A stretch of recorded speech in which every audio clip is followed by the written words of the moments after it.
เนี่ยก็ฟังแม่อู้นะต้องกด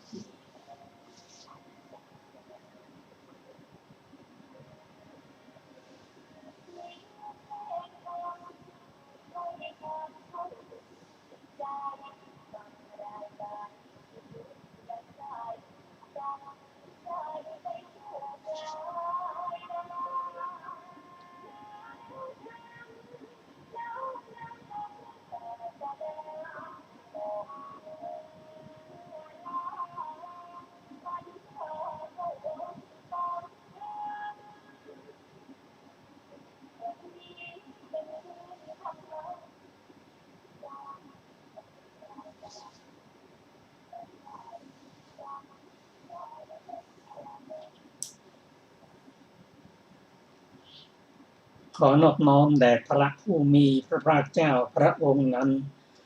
ซึ่งเป็นผู้ไกลจากกิเลสตรัสรู้ชอบได้โดยพระองค์เองสวัสดีครับท่านผู้ฟังที่เคารพครับท่านผู้ฟังกำลังรับฟังรายการศึกษาพระพุทธศาสนาตามพระไตรปิฎกมีเสนอท่านผู้ฟังทุกวันอาทิตย์ตั้งแต่เวลา15 นาฬิกาถึง 16 นาฬิกาดำเนินรายการโดยกระผมพลเอกธนัทเดชะมีอาจารย์สุรภาเดชะเป็นผู้ร่วมรายการวันนี้เราได้นำพระไตรปิฎกฉบับมมร.เล่มที่41มาศึกษากัน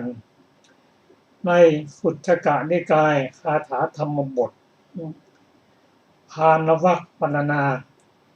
เรื่องบุรุษคนใดคนหนึ่งคาถาธรรมบทกล่าวว่า ทีฆาชาคารโตรตติ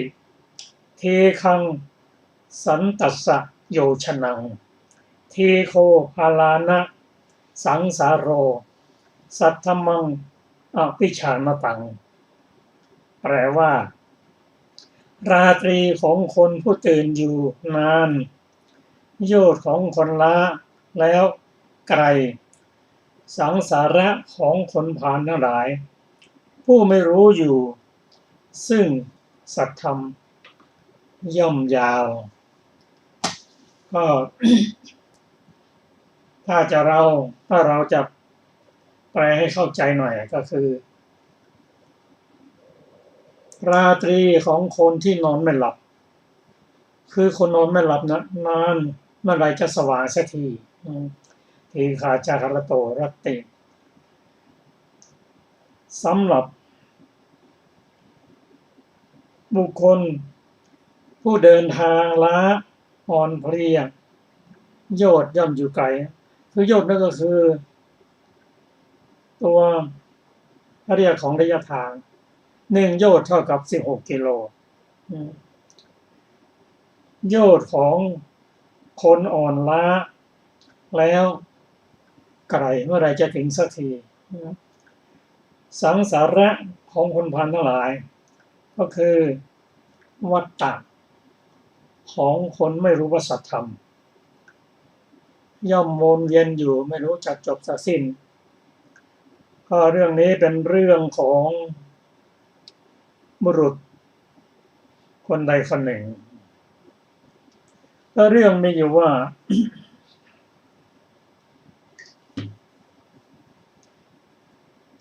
พระมเหสีเจ้าพระองค์ปรารภถึงพระเจ้าประเสนที่โกศลและบุรุษคนใดคนหนึ่งตรัสพระธรรมเทศนานี้ว่าทีฆาชาคารโตภรติเป็นต้นพระเจ้าประเสนที่โกศลได้ประทำทักษิณรอบพระนครเพราะในโอกาสวันมหรสพพระองค์ประทับช้างเผือกล้วนเชือกหนึ่งชื่อกุณฑริยะซึ่งประดับประดาแล้วทรงประทับศีลทรงทำประทักษิณพระนครด้วยอานุภาพแห่งพระราชาอันยิ่งใหญ่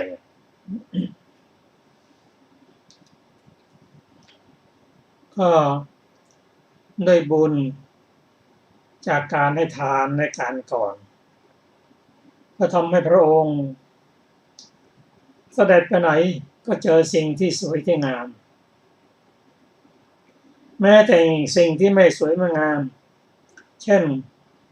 บุคคลแต่งตัวไม่เรียบร้อยก็ต้องหลีกไป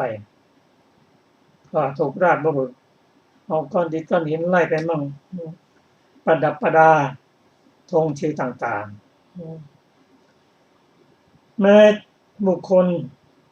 จะถูกไล่ออกไปก็ยังอดจะเหลียวหลังมาดูอยากจะเห็นพระราชาเอานี่ก็เป็นบุญของพระองค์ที่ให้ทานมาก่อนพระองค์มาทำประทักษิณก็ได้เห็นที่สิ่งที่งามมีสตรีนางหนึ่งอยู่บนปราสาทชั้น7อยากจะเห็นพระราชาก็แอบเปิดหน้าต่างบานหนึ่งพอเห็นพระราชาแล้ว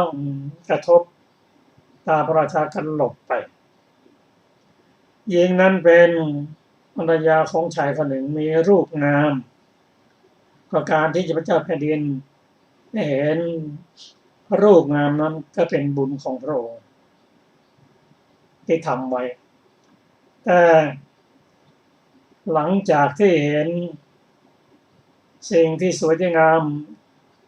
อันเป็นวิบากที่ดีแล้วเมื่อไม่มีสติพระองค์เห็นหญิงนั้นแล้วก็หญิงนั้นก็ปิดหน้าต่างหลบไปเป็นรูปที่พระองค์เกิดความเรียกว่าเกิดฉันทราคะอยากจะเห็นอีกรูปนั้นหลบไปเหมือนกับพระจันทร์หลบเมฆไปฉะนั้นเมื่อความอยากเกิดขึ้นคือตัวตัณหาตัณหาคืออะไรตัณหานั้นกล่าวว่ามีให้มีความทุกข์เป็นลักษณะมีความยินดีพอใจจะเห็นรูปงามๆนั้นแม้ความยินพอใจจะอยู่ในภพในภูมิก็ยินดีอันนี้เป็นกิจ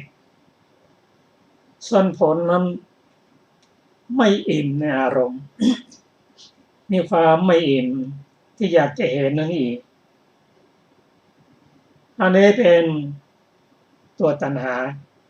ซึ่งมีเวทนาเป็นเหตุใกล้และความร้อนแรงของตัณหานั้นก็ทำให้พระราชาครุ่มอยากจะเห็นอีกเมื่อนางหลบไปนั้นพระองค์รู้สึกเหมือนกับจะพลัดตกจากคอช้างฉะนั้นพระทักษิณรีบกลับไปถึงพระราชวังแล้วตัณหายังตามเอาลงไปตรัสว่าอมาตย์เธอเห็นหญิงที่อยู่บนหน้าต่างไหมตามธรรมดาอมาตย์นั้นเป็นผู้ฉลาดตาไวจดจำได้ดีทูลว่าเห็นพระเจ้าค่ะเธอจงไปดูสิสอบดูว่าหญิงนั้นมีสามีหรือยังอมาตย์นั้นก็ ไปแล้วก็กราบทูลว่ามีสามีแล้วพระเจ้าค่ะก็ตัณหานั้นทำให้ปัญญาหมดไปตรัสว่าถ้ากระนั้นจงเรียกสามีของหญิงนั้นมาอมาตย์กลับไปบอกให้สามีของหญิงนั้น บอกว่าพระราชาสั่งหาบุรุษนั้นเป็นคนฉลาด รู้แล้วว่าภัยเพิ่งบังเกิดขึ้นแล้ว เพราะอาศัยความงามของภรรยานั่นเองก็ถ้าไม่เพราะไม่สามารถจะขัดราชดำเนินก็เข้าไปเฝ้าพระราชาก็มีความคิด ที่จะทำอย่างไรที่จะให้สามีนั้นพรากจากภรรยาและจะได้นำภรรยานั้นมาก็ตรัสว่าตั้งแต่นี้ไปเธอจงมาบำรุงเราเถิดให้มาเป็นทหารและจะหาความผิดอันนี้เป็นโลภะและโทสะประกอบด้วยตัวโลภะนั้นประกอบโดยพระทิฏฐิและมานะเจ้าให้ได้อาศัยอำนาจของตนที่มีอยู่เมื่อไม่สามารถที่จะผลัดเพี้ยนได้สามีของหญิงนั้นก็มารับราชการอยู่เป็นทหารมอบอาวุธให้โลกอยู่ให้โลมาทำงานแม่บุรุษนั้นจะกราบทูลต้านทหารว่าพระองค์อย่าเลยเพราะข้าพระองค์ทำงานทุกวันนี้ก็หาสวยทรงพระองค์อยู่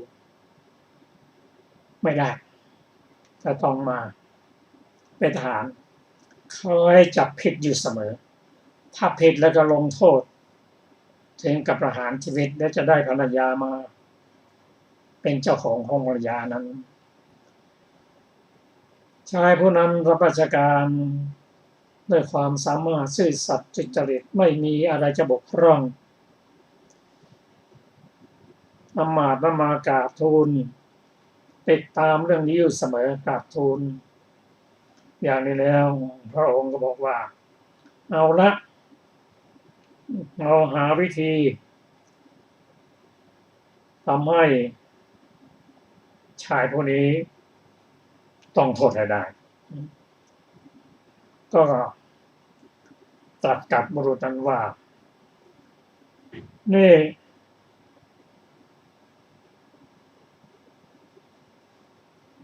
เธอจงทำกิจกรรมของเราให้สำเร็จอย่างหนึ่งให้ภายในวันนี้ทำก่อนที่เราจะส่งน้ำถ้าไม่ได้แล้วก็จะลงโทษบุรุษคนนั้นเห็นความตายอยู่ในเบื้องหน้าแล้วเพราะว่าท่านบอกว่าเธอจงไปจากที่นี่ไปสู่แม่น้ำระยะทางประมาณ5 โยชน์เป็นนำเอาดอกโกมุตดอกอุบลและดินสีอรุณมาให้ทันในเวลาส่งน้ำในเวลาเย็นบุรุษนั้นตรึกแล้วว่าโอ้ ความตายมาถึงแล้วจะไปหาที่ไหนดอกโกมุตดอกอุบลและดินสีอรุณเพราะว่าสิ่งเหล่านี้อยู่ใต้แม่น้ำในความดูแลของพญานาคอยู่ยังไงก็ต้องทำรีบกลับบ้านไปบอกภรรยารีบทำกับข้าวภรรยาก็หุงข้าวทำกับข้าวเสร็จแล้วยังข้าวยังไม่สุกเลยไม่สุกก็ไม่เป็นไรเอาไปเลยตัดทั้งไม่สุกนั่นนะใส่ในภาชนะรีบเดินทางไปข้าวก็ยังไม่สุกเลยเดินทางพระสักระยะหนึ่งเพราะความร้อนนั้นทำให้ข้าวสุกพอดีเมื่อข้าวสุกแล้วเขาก็คิดอยู่ว่า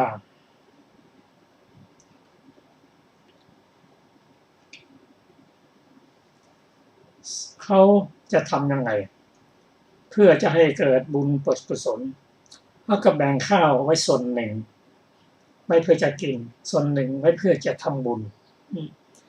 ระหว่างเดินทางพบคนเดินทางมาจึงกล่าวว่า ท่านครับข้าวหน่อยหนึ่งที่ผมแบ่งไปแล้วจงนำไปรับประทานแทนชายคนนั้นก็รับไปแม่บุรุษนอกนี้ก็ให้ทานไปแล้วเหลือนั้นก็โปรยข้าวลงในน้ำกำมือหนึ่งบ้วนปากแล้วประกาศขึ้นด้วยเสียงอันดังว่าขอพวกนาคครุฑและเทวดาผู้สิงอยู่ในประเทศแห่งแม่น้ำนี้จงฟังคำของข้าพเจ้าพระราชาปรารถนาจะลงอาญาแก่ข้าพเจ้าทรงบังคับข้าพเจ้าว่าเธอจงนำดินสีอรุณกับดอกโกมุตและดอกอุบลมาก็พัดหรือข้าวที่ข้าพเจ้าให้ทานแก่มนุษย์ขณะเดินทางมาที่โปรยลงในน้ำก็ดีขออานิสงส์ผลบุญตั้งพันที่ข้าพเจ้าได้วานได้ทำแล้วแก่นาคและปราชญ์ทั้งหลายทานที่ข้าพเจ้า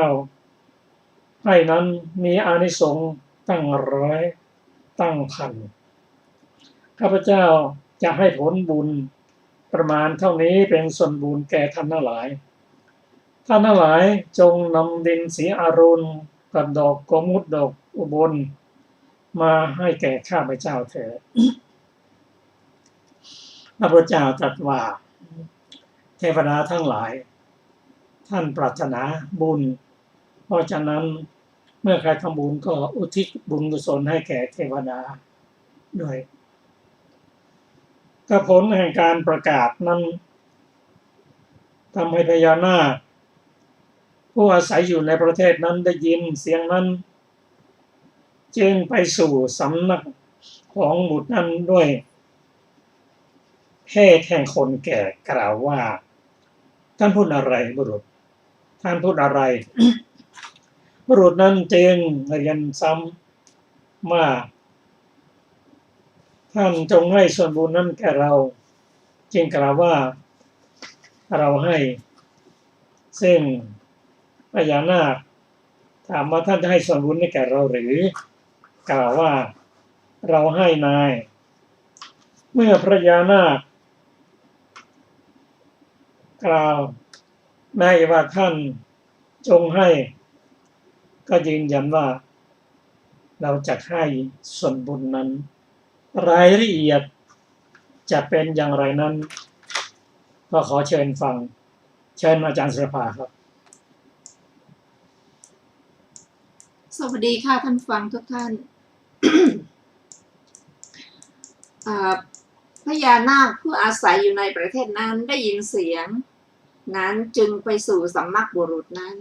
ด้วยเพศแห่งคนแก่กล่าวว่าท่านพูดอะไรบุรุษนั้นจึงกล่าวซ้ำอย่างนั้นนั่นแหละเมื่อพญานาคกล่าวว่าท่านจงให้ส่วนบุญนั้นแก่เราจึงกล่าวว่าเราให้นายเมื่อพญานาคกล่าวแม้อีกว่าท่านจงให้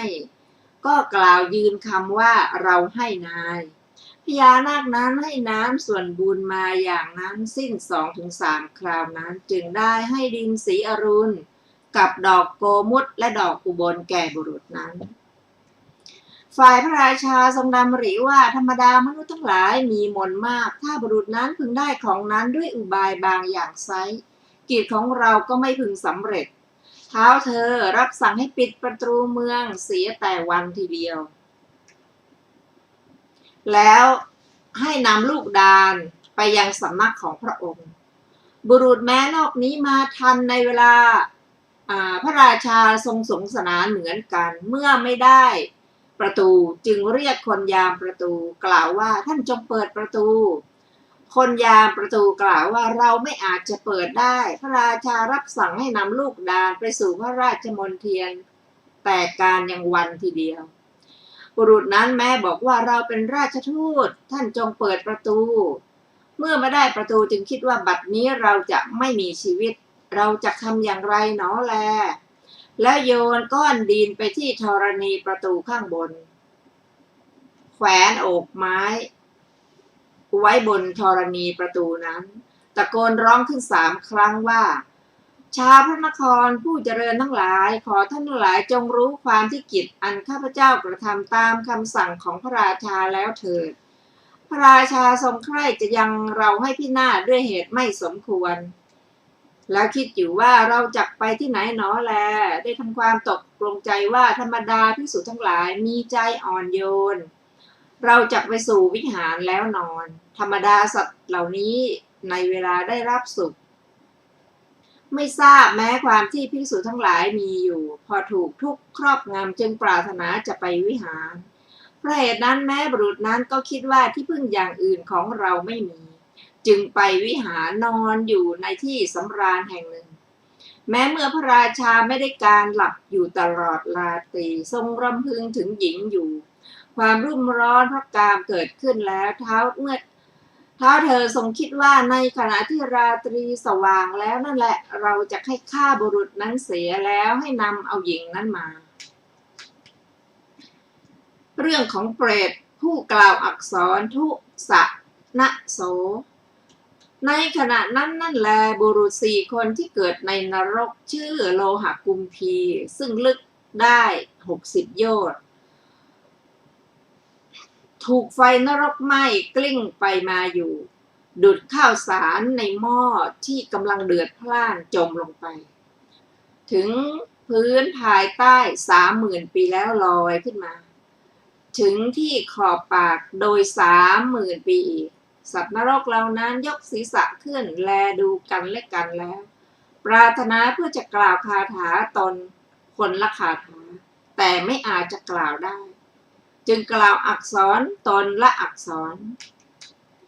แล้วหมุนกลับไปสู่โลหะกุมพีอย่างเดิม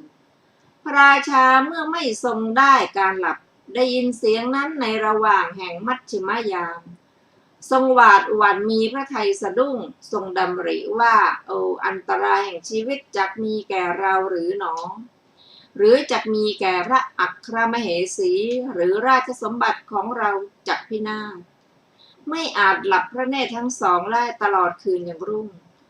พอเวลาอรุณเคลื่อนเท้าเธอรับสั่งให้หาปุโรหิตมาแล้วตรัสว่าอาจารย์เสียงที่น่ากลัวอย่างใหญ่เราได้ยินในระหว่างแห่งมัชฌิมยามเราไม่ทราบว่าอันตรายจะมีแก่ราชสมบัติหรือแก่มเหสีหรือแก่เราแก่ใครเพราะเหตุนั้นเราจึงให้เชิญท่านมาพราหมณ์โง่ให้พระราชาบูชายันปุโรหิตข้าแต่มหาราชเสียงที่พระองค์ทรงสดับอย่างไรพระราชาอาจารย์เราได้ยินเสียงเหล่านั้นว่าทุสะนะโสท่านจงใคร่ครวญผลสำเร็จแห่งเสียงเหล่านี้ดูเหตุอะไรย่อมไม่ปรากฏแก่พราหมณ์เราก็เข้าไปสู่ที่มืดใหญ่ปุโรหิตนั่นกล่าวว่าก็เมื่อเราทูลว่าข้าพระองค์ไม่ทราบดังนี้ลาภสักการะของเราจักเสื่อมจึงทูลว่าข้าแต่มหาราชเหตุนี้หนักพระราชาเหตุอะไรอาจารย์ปุโรหิตอันตรายแห่งชีวิตจะปรากฏแก่พระองค์ราชาทรงหวาดหวั่นตั้ง2 เท่าตรัสว่าอาจารย์เหตุเครื่องบำบัดอะไรมีอยู่หรือปุโรหิตตอบว่ามีอยู่มหาราชพระองค์อย่าทรงหวาดหวั่นเลยข้าพระองค์รู้พระเวท3พระราชาเราได้อะไรเล่าจึงจะควรปุโรหิตก็กล่าวว่าขอเดชะพระองค์ทรงบูชายันมีศักดิ์อย่างละ100ทุกอย่างแล้วจักได้ชีวิตพระราชาได้อะไรจึงควรปุโรหิตนั้นเมื่อจะให้จับปานาชาติชนิดหนึ่งให้ได้ชนิดละ100อย่างคือช้าง100ม้า100โคอุสภะ100แม่โคนม100แพะ100แกะ100ไก่100สุกร100เด็กชาย100เด็กหญิง100จึงคิดว่าโอ้ถ้าเราจักให้จับเอาแต่จำพวกเนื้อเท่านั้นชนทั้งหลายก็จะพูดว่าปุโรหิตให้จับเอาแต่สัตว์ที่เป็นของกินได้สำหรับคนเท่านั้นเพราะเหตุนั้นจึงให้จับทั้งจำพวกช้างม้าและมนุษย์ด้วยพระราชาทรงดำริว่าโอ้ความเป็นอยู่ของเรานั่นแหละเป็นลาภของเราจึงตรัสว่าท่านจงจับสัตว์ทุกชนิดเร็วพ พวกมนุษย์ผู้ได้รับสั่งก็จับเอามากเกินประมาณบาลีโกศลสังยุตจริงอยู่พระธรรมสังฆาจารย์กล่าวแม้คำนี้ไว้ในโกศลสังยุตก็โดยสมัยนั้นแลยันใหญ่เป็นอาการปรากฏเฉพาะแก่พระเจ้าปัสเสนที่โกศลแล้วโคอุสภะ500ลูกโคผู้500ลูกโคตัวเมีย500แพะ500แกะ500ถูกนำเข้าไปหาหลักแล้วเพื่อประโยชน์แก่ยันสัตว์เหล่านั้นแม้ใดถือทาสก็ดี ทาสีก็ดีคนใช้ก็ดีกรรมกรก็ดีย่อมมีเพื่อยันนั้นสัตว์แม้เหล่านั้นถูกเขาคุกคามด้วยอาญาถูกภัยคุกคามแล้วมีหน้าชุ่มด้วยน้ำตาร้องไห้กระทำบริกรรมคร่ำครวญอยู่พระนางมาริกาทรงเปลื้องทุกข์ของสัตว์มหาชนคร่ำครวญอยู่เพื่อประโยชน์แก่หมู่ญาติของตนได้ร้องเสียงดังแล้วเสียงนั้นได้เป็นราวกับเสียงถล่มแห่งมหาปัทภีครั้งนั้นพระนางมัลลิกาเทวีทรงสดับเสียงแล้วเสด็จไปสู่ราชสำนักทูลถามว่าข้าแต่มหาราชเพราะเหตุไรเนาะพระอินทรีย์ของพระองค์ไม่ปกติพระองค์ย่อมทรงปรากฏดุจมีพระรูปอิฐโรยพระราชาตอบว่าประโยชน์อะไรของเธอเล่ามัลลิกาเธอไม่รู้อสรพิษเลื้อยอยู่ในที่ใกล้หูของเราหรือพระนางมาริกานั้นเหตุอะไรพระเจ้าข้าพระราชาตอบว่าในสุมราตรีเราได้ยินเสียงชื่อเห็นปานนี้เราจึงถามปุโรหิตได้สดับว่าอันตรายแห่งชีวิตย่อมปรากฏแก่พระองค์ทรงบูชายันมีสัตว์ชนิดร้อยทุกชนิดแล้วจักได้ชีวิตเราจึงคิดว่าความเป็นอยู่ของเรานั่นแหละเป็นลาภของเราจึงสั่งให้จับสัตว์เหล่านั้นไว้แล้วพระนางมาริกาเทวีทูลว่าข้าแต่มหาราชพระองค์เป็นคนอันธพาลทรงมีภักษามากพระองค์ย่อมสวยโภชนะอันหุงด้วยข้าวตั้งทนาน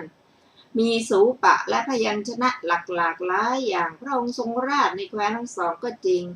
แต่พระปัญญาของพระองค์ยังเขลาพระราชาพูดว่าเพราะเหตุไรเธอจึงพูดอย่างนั้นพระนางมาริกาพระนางมาริกาการได้ชีวิตของคนอื่นเพราะการตายของคนอื่นพระองค์เคยเห็นณที่ไหนเพราะเหตุไรพระองค์จึงทรงเชื่อถ้อยคำของพราหมณ์ผู้อันธพาลแล้วโยนทุกไปในเบื้องบนของมหาชนเล่าพระศาสดาผู้เป็นอัครบุคคลของโลกและเทวโลกมีพระญาณไม่ขัดข้องในการทั้งหลายมีอดีตการเป็นต้นประทับอยู่ในวิหารใกล้เคียงพระองค์ทูลถามพระศาสดานั้นแล้วจึงทรงกระทำตามพระโอวาทของพระองค์เถิดครั้งนั้นแลพระราชาเสด็จไปวิหารกับพระนางมัลลิกาด้วยยานเบาถูกมรณะภัยคุกคามแล้วไม่อาจทูลอะไรได้ถวายบังคมพระศาสดาแล้วประทับนั่งณส่วนข้างหนึ่งลำดับนั้นพระศาสดาทรงทักทายพระราชานั้นก่อนว่าเชิญเถิดมหาบพิตรพระองค์เสด็จมาจากไหนแต่ยังวันนักเล่า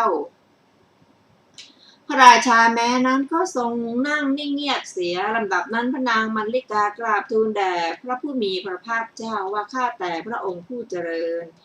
ได้ทราบว่าพระราชาทรงสดับเสียงประหลาดในระหว่างแห่งมัชฌิมายามเมื่อฉะนั้นเท้าเธอจึงทรงบอกเหตุนั้นแก่ปุโรหิตกล่าวว่าอันตรายแห่งชีวิตจักมีแก่พระองค์เมื่อพระองค์จับสัตว์อย่างละร้อยทุกชนิดบูชายันด้วยโลหิตในคอของสัตว์เหล่านั้นเพื่อประโยชน์แก่อันขจัดอันตรายนั้นพระองค์จักได้ชีวิตพระราชาให้จับสัตว์ไว้เป็นอันมากเพราะเหตุนั้นหม่อมฉันจึงนำพระราชามาณที่นี้พระศาสดาตรัสถามว่าได้ยินว่าอย่างนั้นหรือมหาบพิตรพระราชาตอบว่าอย่างนั้นพระเจ้าข้าพระศาสดาเสียงพระองค์ทรงสดับแล้วอย่างไรพระราชานั้นทูลโดยทำนองที่พระองค์สดับแล้วแสงสว่างเป็นอันเดียวได้ปรากฏแก่พระตถาคตพระทรงสดับเนื้อความนั้นลำดับนั้นพระศาสดาตรัสกับพระราชานั้นว่าพระองค์อย่าทรงหวาดหวั่นเลยมหาบพิตร อันตรายไม่มีแก่พระองค์สัตว์ทั้งหลายผู้มีกรรมลามกเมื่อกระทำทุกข์ของตนให้แจ้งจึงกล่าวอย่างนี้พระราชาทูลว่ากรรมอะไรอันสัตว์เหล่านั้นกระทำไว้พระเจ้าข้าพระศาสดาทรงแสดงโทษปราทาริกกรรม พระผู้มีพระภาคเจ้าเมื่อจะทรงแสดงกรรมของสัตว์นรกเหล่านั้นจึงตรัสว่าถ้ากระนั้นพระองค์จงทรงสดับมหาบพิตรแล้วทรงนำอดีตนิทานมาตรัสว่าในอดีตการเมื่อมนุษย์มีอายุ 20,000 ปีพระผู้มีพระภาคเจ้าพระนามว่ากัสสปะอุบัติขึ้นในโลกเสด็จเที่ยวจาริกไปกับด้วยพระขีณาสพ 20,000 ได้เสด็จถึงกรุงพาราณสีชาวกรุงพาราณสี2 คนบ้าง3 คนบ้างมากกว่าบ้างรวมเป็นพวกเดียวกันยังอาคันตุกะทานให้เป็นไปแล้วในการนั้นในกรุงพาราณสีได้มีเศรษฐีบุตร4 คนมีสมบัติ40 โกฏเป็นสหายกันเศรษฐีบุตรหรือบุตรของเศรษฐีเหล่านั้นปรึกษากันว่าในเรือนของพวกเรามีทรัพย์มากพวกเราจะกระทำอะไรด้วยทรัพย์นั้นเมื่อพระพุทธเจ้าเห็นปานนั้นเสด็จเที่ยวจาริกไปอยู่บรรดาเศรษฐีบุตรเหล่านั้นไม่ได้กล่าวว่าพวกเราจักถวายทานจักกระทำบูชาจักรักษาศีลคนหนึ่งกล่าวว่าพวกเราดื่มสุราที่เข้มเคี้ยวกินเนื้อที่มีรสอร่อยจักเที่ยวไปชีวิตของพวกเราจักมีผลอีกคนหนึ่งกล่าวว่าเราจักบริโภคภัตตะแห่งข้าวสารแห่งข้าวสาลีมีกลิ่นหอมที่เก็บค้างไว้3 ปีด้วยรสเลิศต่างๆเที่ยวไปอีกคนหนึ่งกล่าวอย่างนี้ว่าพวกเราจักให้เขาทอดของควรเคี้ยวแปลกๆมีประการต่างๆเคี้ยวกินเที่ยวไปอีกคนหนึ่งกล่าวอย่างนั้นว่าแน่เพื่อนพวกเราจักไม่กระทำกิจอะไรๆแม้อย่างอื่นหญิงทั้งหลายเมื่อกล่าวว่าจักให้ทรัพย์ชื่อว่าไม่ปรารถนาย่อมไม่มีเพราะเหตุนั้นพวกเรารวบรวมทรัพย์ไว้จักประโลมหญิงทำปราทาริกกรรมคือการประพฤติผิดในภรรยาของชายอื่นเศรษฐีบุตรทั้งหมดรับคำว่าดีละให้ตั้งอยู่ในถ้อยคำของคนที่4นั้นจำเดิมแต่นั้นมาเศรษฐีบุตรเหล่านั้นส่งทรัพย์ไปเพื่อบำเรอหญิงที่มีรูปงามกระทำปราทาริกกรรมตลอด 20,000 ปีกระทำกาละแล้วบังเกิดในอเวจีมหานรกเศรษฐีบุตรเหล่านั้นไม่แล้วในนรกสิ้นพุทธันดร1กระทำกาละในนรกนั้นด้วยเศษผลกรรมก็เกิดในโลหะกุมพีนรกอันลึก60 โยชน์จมลงอยู่พื้นภายใต้ 30,000 ปีลอยขึ้นมาถึงปากหม้อโดย 30,000 ปีอีกเป็นผู้ใคร่จะกล่าวคาถาตนละคาถาแต่ไม่อาจจะกล่าวได้กล่าวตนละอักษรแล้วก็หมุนกลับลงไปสู่ก้นหม้ออย่างเดิมอีกพระองค์จงบอกมหาบพิตรพระองค์ได้สดับเสียงข้ออย่างไรทีแรกพระราชาตอบว่าเสียงทุกพระเจ้าค่ะพระศาสดาเมื่อจะทรงแสดงคาถาที่สัตว์นรกนั้นกล่าวไม่เต็มทำให้เต็มจึงตรัสอย่างนี้ว่าเราทั้งหลายเหล่าใดเมื่อโภคะทั้งหลายมีอยู่ไม่ได้ถวายทานไม่ได้ทำที่พึ่งแก่ตนพวกเราเหล่านั้นจัดว่ามีชีวิตอยู่ชั่วช้าแล้วลำดับนั้นพระศาสดาครั้นทรงประกาศเนื้อความแห่งคาถานี้พระราชาแล้วจึงตรัสถามว่ามหาบพิตรเสียงที่1เสียงที่2เสียงที่3เสียงที่4พระองค์ได้สดับอย่างไรเมื่อพระราชาทูลว่าชื่ออย่างนั้นพระเจ้าข้าเมื่อจะทรงยิ่งอัดที่เหลือให้บริบูรณ์จึงตรัสคาถาว่าเมื่อเราทั้งหลายถูกไฟไหม้อยู่ในนรกครบ 60,000 ปีโดยประการทั้งปวงเมื่อไรที่สุดจักปรากฏผู้นิรทุกข์ทั้งหลายที่สุดย่อมไม่มีที่สุดจักมีแต่ไหนที่สุดจะไม่ปรากฏเพราะว่ากรรมชั่วอันเราและท่านได้กระทำไว้แล้วในการนั้นเรานั้นไปจากที่นี่แล้วได้กำเนิดเป็นมนุษย์จักเป็นผู้รู้ถ้อยคำที่ยาจกกล่าว ถึงพร้อมด้วยศีลทำกุศลให้มากแน่พระศาสดาครั้นตรัสคาถาเหล่านี้โดยลำดับประกาศเนื้อความแล้วจึงตรัสว่ามหาบพิตรชนทั้งสี่นั้นปรารถนาจะกล่าวคาถาคนละคาถาเมื่อไม่อาจจะกล่าวได้กล่าวคนละอักษรเท่านั้นและลงไปสู่โลหะกุมพีนั้นนั่นแลอีกด้วยประการฉะนี้ได้ยินว่าจำเดิมแต่การเสียงนั้นอันพระเจ้าประเสนที่โกศลทรงสดับแล้วชนเหล่านั้นพลัดลงไปณภายใต้อย่างเดิมแม้จนถึงวันนี้ก็ยังไม่ล่วงถึง1,000 ปีความสังเวชใหญ่ได้เกิดแก่พระราชาเพราะทรงสดับเทศนานั้นเท้าเธอทรงดำริว่าชื่อว่าปรทาริกกรรมนี้หนักหนอ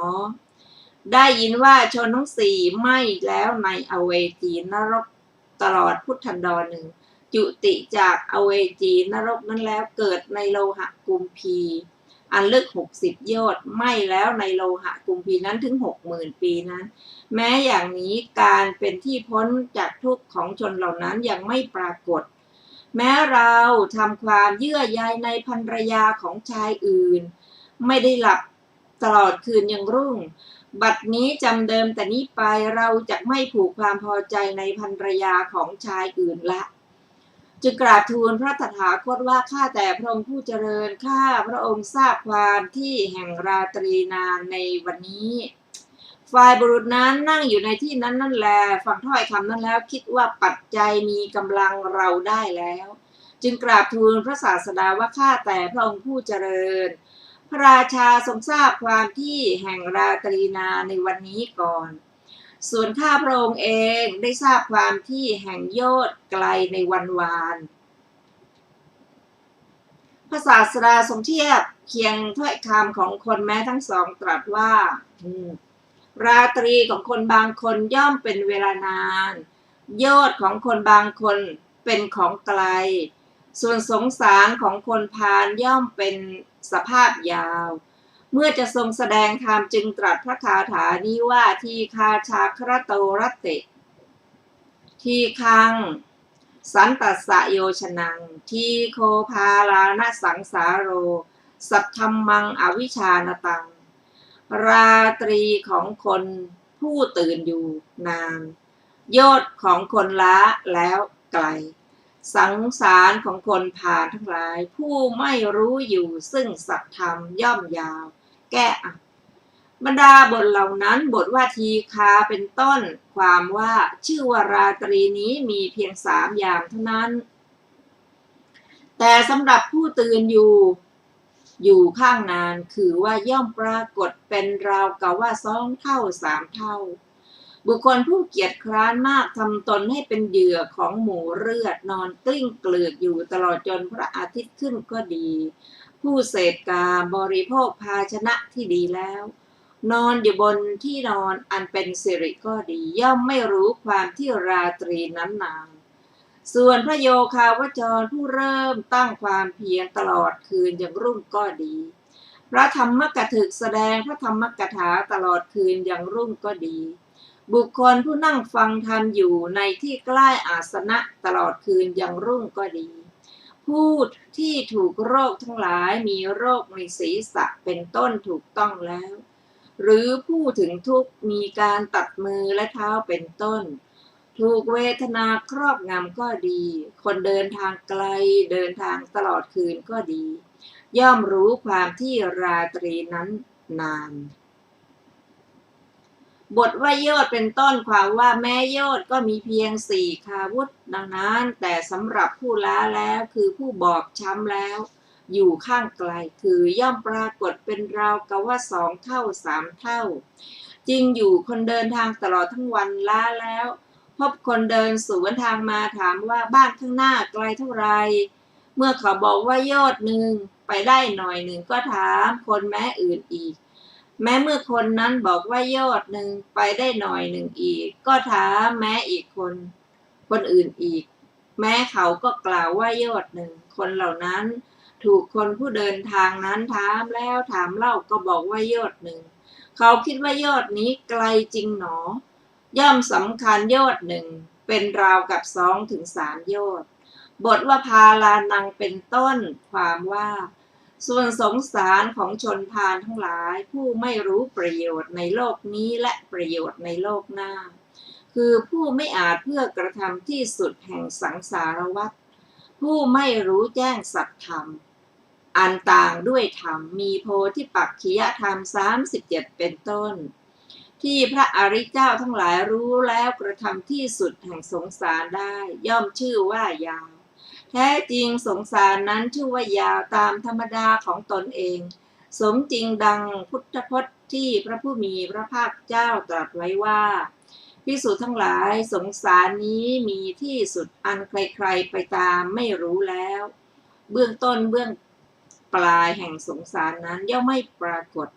แต่สำหรับชนพาลทั้งหลายผู้ไม่สามารถที่ทำที่สุดได้ย่อมยาวแท้ทีเดียวในการจบเทศนาบุรุษนั้นบรรลุโสดาปัตติผลแล้วชนแม้เหล่าอื่นเป็นอันมากก็บรรลุอริยผลทั้งหลายมีโสดาปัตติผลเป็นต้นเทศนามีประโยชน์แก่มหาชนแล้วดังนี้แลพระราชาถวายบังคมพระศาสดาแล้วกำลังเสด็จไปรับสั่งให้ปล่อยสัตว์เหล่านั้นจากเครื่องจองจำแล้วบรรดามนุษย์และสัตว์เหล่านั้นหญิงและชายทั้งหลายพ้นจากเครื่องผูกสนานศีรษะแล้วไปสู่เรือนของตนกล่าวสรรเสริญพระคุณแห่งพระนางมัลลิกาว่าเราทั้งหลายได้ชีวิตพระอาศัยพระเทวีองค์ใดขอพระนางมัลลิกาพระเทวีองค์นั้นผู้เป็นพระแม่เจ้าของเราทั้งหลายจงทรงพระชนอยู่ตลอดกาลนานเทอญในเวลาเย็นภิกษุทั้งหลายสนทนากันในโรงธรรมว่าน่าสรรเสริญพระนางมัลลิกานี้ฉลาดเนาะทรงอาศัยพระปัญญาของพระองค์ได้ให้ชีวิตทานแก่ชนมีประมาณเท่านี้แล้วพระนางมัลลิกาเคยช่วยคนพระนางมัลลิกาเคยช่วยทุกคนในชาติก่อนพระศาสดาเสด็จมาแล้วตรัสถามว่าภิกษุทั้งหลายบัดนี้เธอทั้งหลายนั่งประชุมกันด้วยถ้อยคำอะไรหนอเมื่อภิกษุเหล่านั้นกราบทูลว่าด้วยถ้อยคำชื่อนี้ภิกษุทั้งหลายพระนางมัลลิกาทรงอาศัยพระปัญญาของตนให้ชีวิตทานแก่มหาชนในบัดนี้เท่านั้นหาไม่ได้ถึงในการก่อนพระนางก็ได้ให้แล้วเหมือนกันเมื่อจะทรงประกาศความนั้นจึงทรงนำอดีตนิทานมาตรัสว่าในอดีตการโอรสของพระเจ้าพาราณสีเข้าไปสู่ต้นไทรต้นหนึ่งแล้วทรงอ้อนวอนเทวดาผู้เกิดณต้นไทรนั้นว่าข้าแต่เทวราชผู้เป็นเจ้าในชมพูทวีปนี้มีพระราชา101พระอัครมหามเหสี101ถ้าข้าพเจ้าจักได้สมราชสมบัติโดยการล่วงไปแห่งบิดาไซข้าพเจ้าจักทำพลีด้วยเลือดในลำคอของพระราชาและพระอัครมเหสีเหล่านั้นพระกุมารนั้นเมื่อพระบิดาสวรรคตแล้วได้รับราชสมบัติตามพระประสงค์ทรงคิดว่าเราได้รับราชสมบัติด้วยอานุภาพของเทวดาเราจะทำผลิตแก่เทวดานั้นจึงเสด็จออกไปด้วยเสนาหมู่ใหญ่ยังพระราชาพระองค์หนึ่งให้เป็นไปในอำนาจของตนแล้วทำพระราชาพระองค์อื่นและอื่นอีกกับด้วยพระราชาพระองค์นั้นให้อยู่ในอำนาจของตนทำพระราชาทั้งหมดให้อยู่ในอำนาจของตนด้วยประการชนี้แล้วทรงพาไปพร้อมกับพระอัครมเหสีทั้งหลายทรงละพระเทวีพระนามว่าธรรมทินาผู้ทรงพระคันแก่ซึ่งเป็นพระอัครมเหสีของพระราชาพระนามว่าอุคเสนซึ่งเป็นพระราชาองค์เล็กกว่าพระราชาทั้งปวงไว้เสด็จไปทรงดำริว่าเราจักให้ชนเหล่านี้ดื่มน้ำเจือยาพิษให้ตายจึงให้ชนทั้งหลายชำระโคนไม้ให้สะอาดแล้วเทวดาคิดว่าพระราชาองค์นี้เมื่อจับพระราชาประมาณเท่านี้ทรงอาศัยจึงจับเท้าเธอทรงใคร่จะทำพลีกรรมแก่เราได้โลหิตในลำพระศอกของพระราชาเหล่านั้น ก็ถ้าพระราชานี้จะทรงสำเร็จโทษพระราชาเหล่านั้นไซร้พระราชวงศ์ในชมพูทวีปจักขาดสูญแม้โคนไม้ของเราก็จะไม่สะอาดเราจะห้ามพระราชานั้นได้ไหมหนอแลเทวดานั้นใคร่ควรอยู่ก็รู้ว่าเราจะไม่อาจจึงเข้าไปหาเทวดาอื่นแล้วองค์อื่นแล้วบอกถ้อยคำนั้นแล้วกล่าวว่าท่านจะอาจหรือเทวดานั้นแม้อันเทวดาที่ถูกถามนั้นห้ามแล้วจึงเข้าไปหาเทวดาในจักรวาลทั้งสิ้นอย่างนี้คือเข้าไปหาเทวดาองค์อื่นและองค์อื่นแม้ถูกเทวดาเหล่านั้นห้ามแล้วจึงไปสำนักของท้าวมหาราชทั้งสี่ในเวลาที่แม่ท้าวมหาราชทั้งสี่นั้นห้ามแล้วด้วยคำว่าพวกเราไม่อาจแต่ว่าพระราชาทั้งหลักของเราทั้งหลายเป็นผู้วิเศษกว่าพวกเราด้วยบุญและปัญญาท่านจงทูลถามพระราชานั้นเถิดดังนี้แล้วจึงเข้าไปเฝ้าเท้าสักกะกราบทูลเนื้อความนั้นแล้วทูลว่าขอเดชะเมื่อพระองค์ถึงความเป็นผู้ขวนขวายน้อยเสียแล้วขัตติยวงศ์จักขาดสูญขอพระองค์จงทรงเป็นที่พำนักแห่งขัตติยวงศ์นั้นเหล่านั้นเถิดท้าวสักกะตรัสว่าแม้เราก็ไม่อาจเพื่อจะห้ามพระราชานั้นแต่จักบอกอุบายให้ท่านแล้วทรงบอกอุบายว่าไปเถิดท่านเมื่อพระราชาทรงเห็นอยู่นั่นแหละท่านจงนุ่งผ้าแดงแสดงอาการดุจออกไปจากต้นไม้ของตนเมื่อเช่นนั้นพระราชาทรงดำริว่าเทวดาของเราไปอยู่เราจะให้เทวดานั้นกลับมาแล้วจักอ้อนวอนท่านด้วยประการต่างๆเมื่อเช่นนั้นท่านพึงกล่าวกับพระราชานั้นว่าท่านบนต่อเราไว้ว่าจักนำพระราชา100กับพระอัครมเหสีทั้งหลายมาทำพลีด้วยโลหิตในลำพระศอกของพระราชาเหล่านั้นแต่ส่งทิ้งพระเทวีของพระอุคเสนไว้แล้วเสด็จมาเราจะไม่รับพลีของคนผู้มักเท็จเช่นกับพระองค์ในว่าเมื่อท่านกล่าวอย่างนั้นพระราชาจักให้นำพระเทวีนั้นมาพระเทวีนั้นจักแสดงธรรมแก่พระราชาให้ชีวิตทานแก่ชนมีประมาณเท่านี้ท้าวสักกะตรัสบอกอุบายนี้แก่เทวดาด้วยเหตุนี้เทวดาได้กระทำตามนั้นแม้พระราชาก็รับสั่งให้นำพระเทวีนั้นมาแล้วท่านผู้ฟังที่เคารพค่ะรายการศึกษาพระพุทธศาสนาตามพระไตรปิฎกวันนี้ก็ได้หมดเวลาลงแล้วเรายังมีเรื่องที่สนใจจะศึกษาต่อนะขอ ท่านได้ศึกษาร่วมกันในวันอาทิตย์หน้าในวันได้เวลาเดียวกันขอมีความสุขสวัสดีทุกท่านค่ะสวัสดีค่ะ